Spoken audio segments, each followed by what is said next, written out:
Hello, I am Smith and you are watching ABS News 24. Subscribe my channel to stay update. Let's talk about New Zealand PM.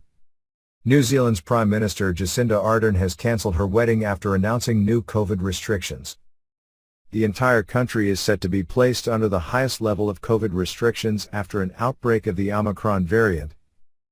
The restrictions include a cap of 100 vaccinated people at events and mask wearing in shops and on public transport. New Zealand has recorded 15,104 COVID cases and 52 deaths. Ms. Ardern confirmed to reporters on Sunday that her wedding to television host Clarke Gayford would not be going ahead.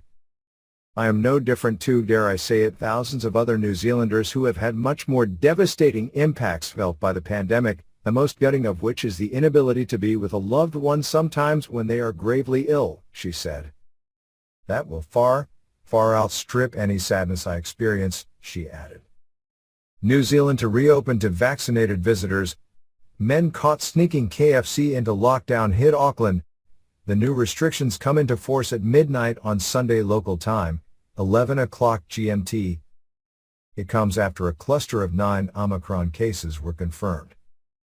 A family who had attended a wedding in Auckland tested positive after returning home to the South Island. A flight attendant also contracted the virus. Officials say the level of community transmission from the group is expected to be high. Indoor hospitality venues and events will have their capacity capped to 100 vaccinated people or 25 if vaccine passes are not being used. This also includes gyms and weddings, the New Zealand Herald reports. Students including Year 4 and above will be required to wear masks in school. New Zealand has operated under strict COVID rules since the start of the pandemic, allowing it to keep deaths to a minimum. It was one of the first countries in the world to close its borders and quashed earlier outbreaks with lockdowns.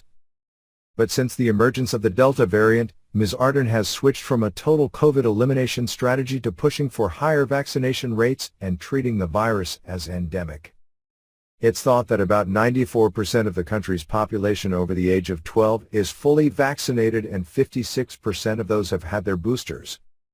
Last year, the country announced plans to reopen borders as part of a staged reopening.